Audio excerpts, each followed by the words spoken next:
Good morning, Vietnam. This country has to be one of my favorite places on earth. My first encounter with it was back in 2006 when I lived in Hanoi for about 6 months. I quickly became enamored with the food and drinking culture there. Back curtain on plastic stools, too cheap to believe beers, a mountain of herbs, and a happy bewilderment each time a dish was put right in front of me. Saigon is a type of city I could come to each weekend just to eat. We try to make this show not just about food, but in a city packed with delicious aromas wafting through the air and side stalls at the corner of every street, it's tough to focus on anything else. Saigon comes off as hot, brash, and unfriendly to most travelers looking to immerse themselves in an Asian country, often becoming a quick transit stop for the regions of Da Nang, Nha Trang, Hanoi, Hoi An, or even Phu Quoc. It has a strong, chaotic face that hides well the deep and rooted ethos of a nation. While probably not the best place to travel to with children, if you are a group of adults hungry and willing to walk through millions of motorcycles at every street crossing, get your senses ready because they're about to combust.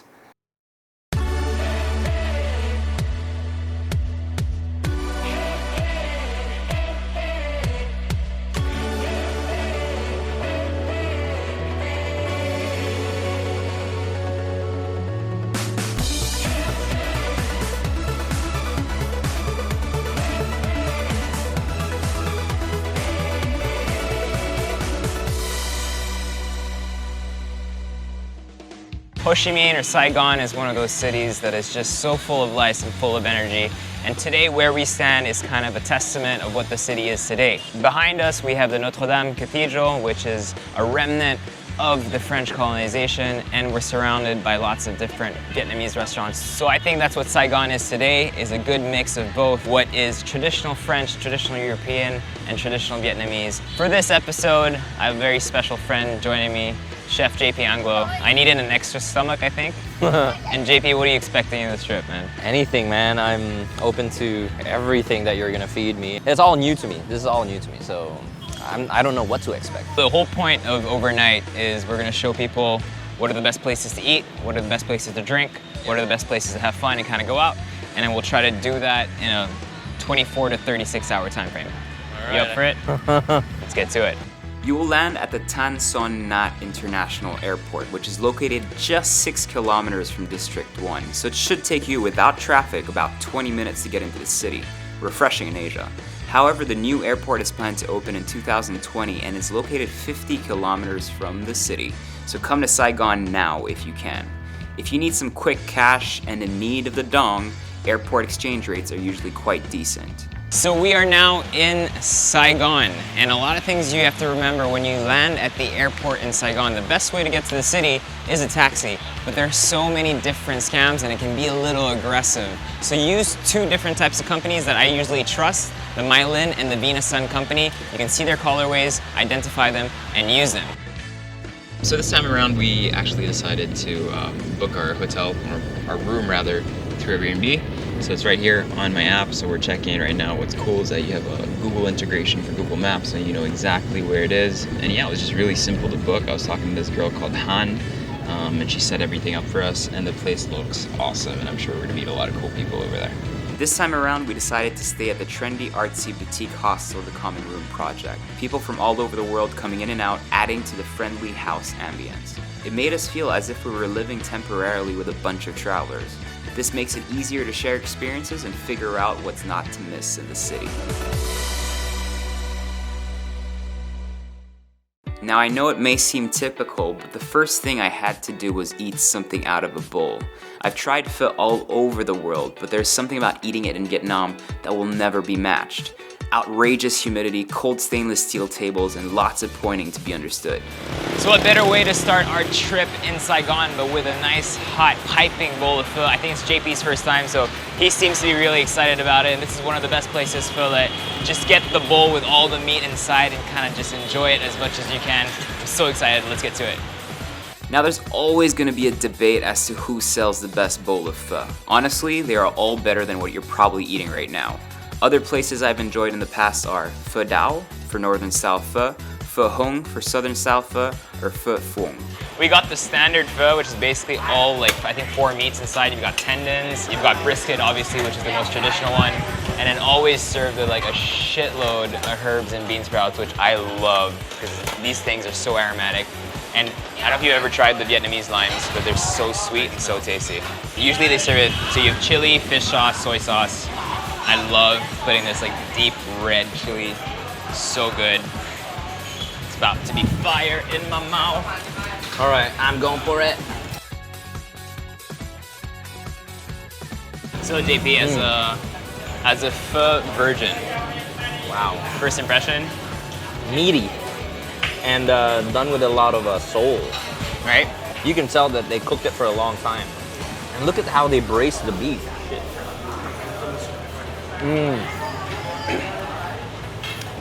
Wow. That was really good pho. That was legit.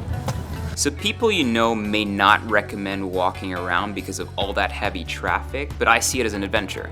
While it may not be totally pleasant to keep having to stay alert while strolling down the streets, it's the only way to make sure you never miss out on a hidden gem. Life happens in the streets, so take full advantage of it. I think there's so many motorcycles here, it's crazy. After a massive bowl of soup and some sweet roasted coconuts next to the Independence Palace, we digestively walk our way to the Loft Cafe. So Vietnam has a very strong coffee culture, cafe culture rather, maybe something that they took from the French. You'll find a lot of different styles of coffees here, most of them roasted in-house for the purpose of serving them. You can have it like JP's having it, black with condensed milk, or like myself, just espresso. But what's great about these places is they're usually a hub for culture and people getting together. Loft Cafe right now, which is on the second floor of a walk-up, very easy to miss if you don't know where it is. You have to go through an art gallery, and we'll be checking out other coffee shop concepts. The city is a perfect place for caffeine heads, and if I had more time, I would definitely go coffee shop hopping. Other places you might want to check out are the extra hip and cool L'Usine, Café Runam for some local style beans, Nam Long Coffee Company, Bosgurus Coffee, The Workshop, or our next stop, the hard to find cupping room. Just use Google Maps and Street View. It's pretty funny how nowadays, wherever you go in the world, you come to these third wave coffee shops and you find the same type of people that come here, the same like-minded people. I like to travel, but then I like to find things that are familiar. Yep. And everyone kind of has their own version of it. Yep. So this was a place called the Cupping Room, so it's a second floor walk-up. What was the entrance like? You wouldn't expect anything, very low-key, very old, and there's too many motorcycles here that they even park it inside. And then even on the second floor, there are bicycles parked inside. And the sign outside was just a paper. A paper, yeah. Cupping Room, so. But you were saying that you could smell the beans from downstairs. So basically, if you're trying to find this place, just follow the smell of the beans and you will find it. And so it's a nice little haven. They roast their beans in-house, just right in front of you. And then they kind of brew it over here, so it's pretty cool.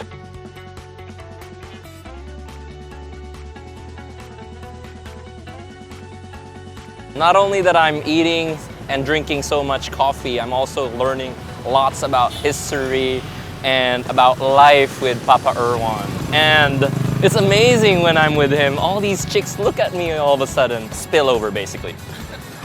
So here we are walking down the famous Dong Khoi Avenue, which is probably one of the oldest boulevards kind of here. It's a nice place to be because you have the Opera House, you have the big shopping centers, and lots of side streets with colonial style buildings, restaurants, cafes, and the likes. So if you manage to pull your way out from all that eating, and if your stomach needs a much needed rest period, take a stroll down District 1. It's the best place to see all the big monuments of the city. The post office designed by Gustave Eiffel, yes, the Eiffel Tower dude, the Fine Arts Museum, the City Hall, the Notre Dame Cathedral, the Independence Palace, or even the City Museum.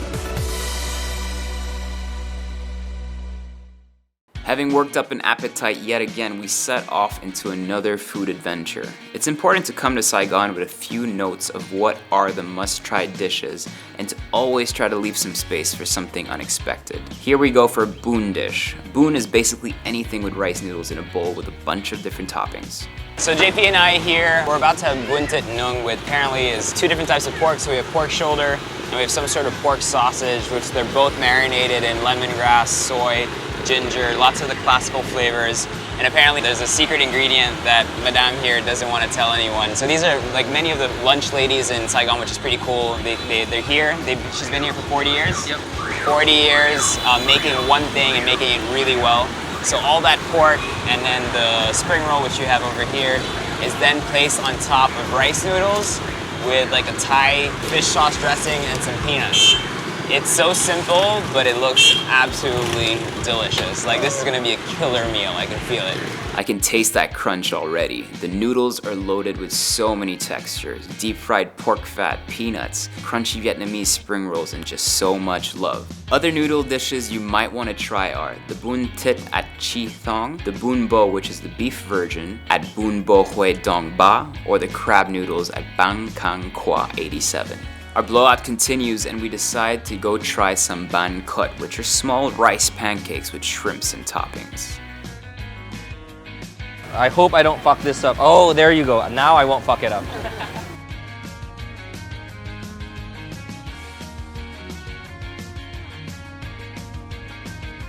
I thought that all those herbs were gonna overpower the meat, but it's didn't. Like, there's so many layers of flavor. The batter, and then you have the seafood, then you have the shrimp powder, the greens that you put on top, the fish sauce, the chili, the papaya, like 6 herbs. But it's still simple, right? Yep, but delicious. Wow. Next stop, we head out for some ban kun. All right, so we're on our 3rd food stop. Yep. Must-have staples that we're trying to go through. So here we have ban coin in front of us, which basically means, ban means anything made with flour, so rice flour in this case. So the lady over there you saw, like, she made a really cool mix. Like crepe. Crepe of rice flour and water, put it over like a cheesecloth over a steam pot, and so she makes this really thin layer, which is really nice, and then fills it with like pork, mushrooms, and stuff. And then they served us a fermented, I think it's called nam, if I'm correct, or nam.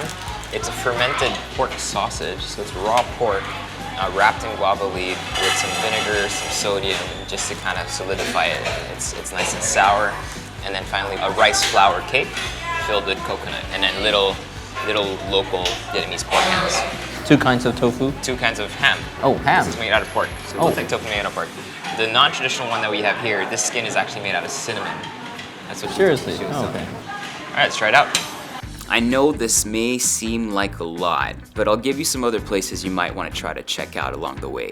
The egg pancake ban seo at the famous 46A ban seo, probably all the crab dishes at Quan 94.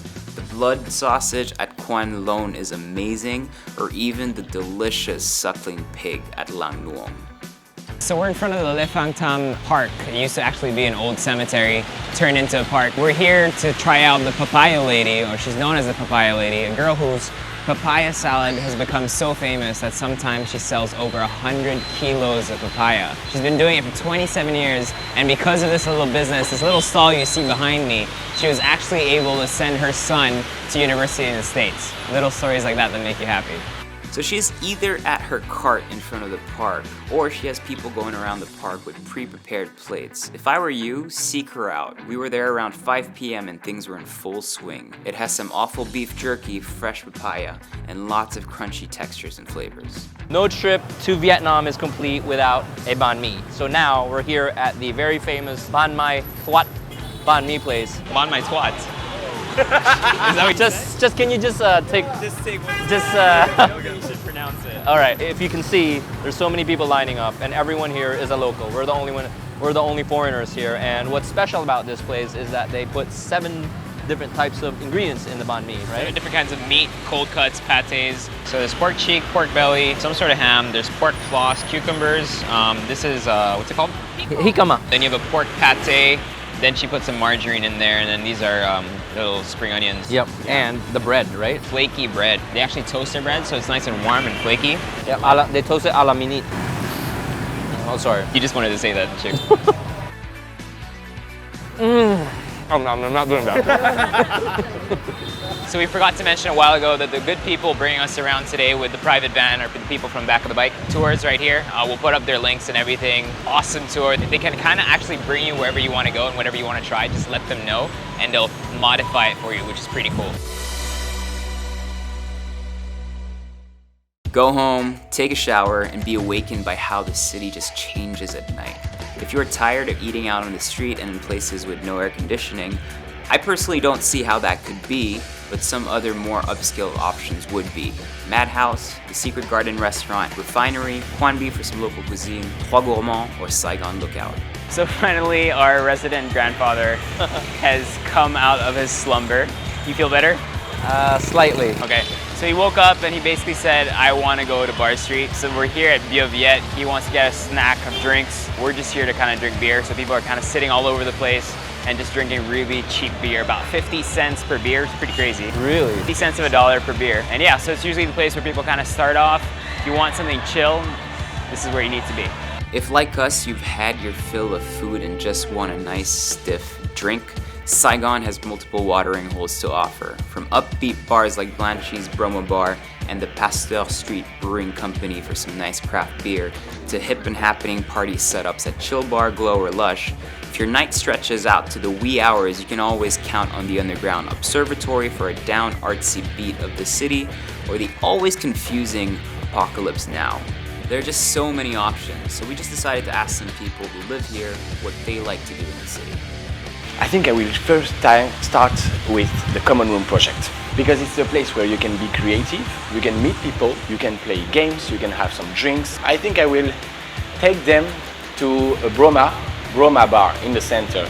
I guess I will go to Lush, because it's the discotheque in the area. I will talk about Outcasts. I really like this place. It's a place in District 2. And it's a bit underground. There is some empty wall to draw on it. It's like free entry for artists and stuff if they want to do something there. I will talk about Hum, a vegetarian restaurant. It's on Vauvantan Street in District 3. And yeah, it's quite good vegetarian food. Tried many times. Big fan. I've been in Saigon for 1 year and eight months now. A lot of people don't know that when they hear Saigon, they think Vietnamese people, Vietnamese food, but Saigon is actually a very international city with thousands and thousands of expats. There's this place, some people know about it. It's called the Lunch Lady, and she is located in District 1 by the river.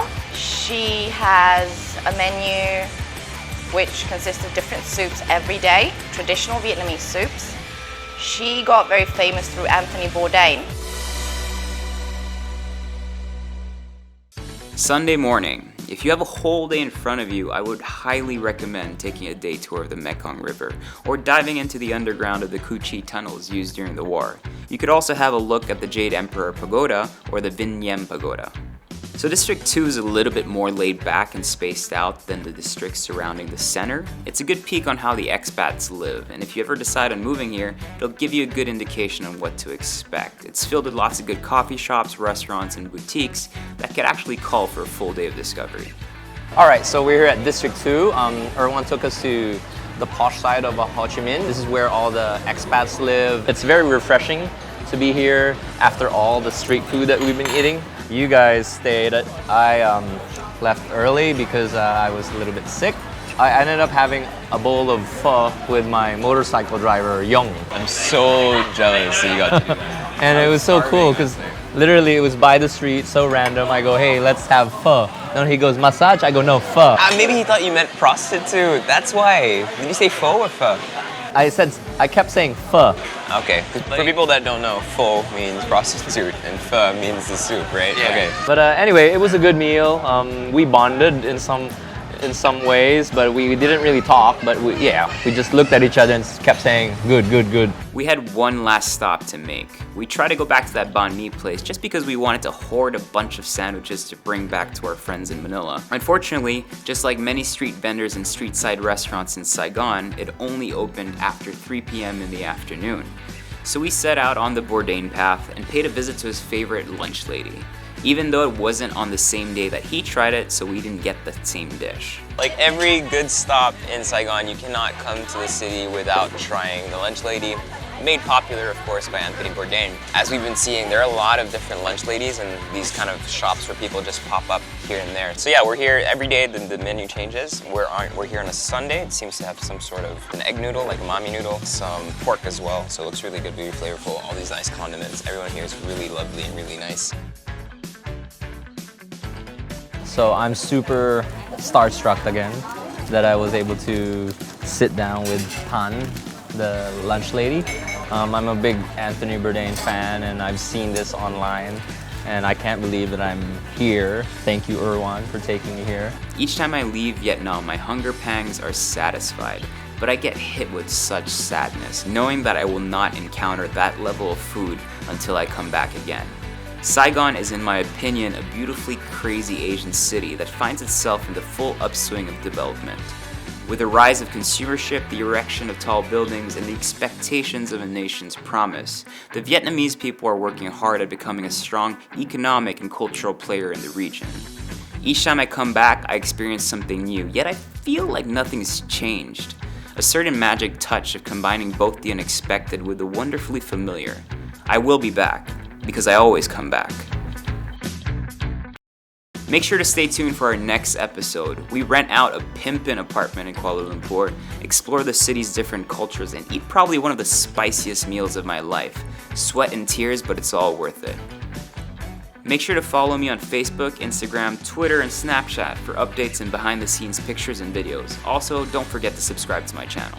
We would like to thank Access Travel and Tours for making this trip possible and organizing all our logistics for us. Check out their site for more information. So overnight Saigon was brought to you by our good friends at Cebu Pacific, and here's a quick travel tip from them. As you know, when you come to an airport, you can expect a lot of lines, but people are usually quite lazy, so it's really easy to just look for the shortest line by going to the place that is furthest away from you. The more distance you have to walk, the less you need to line up.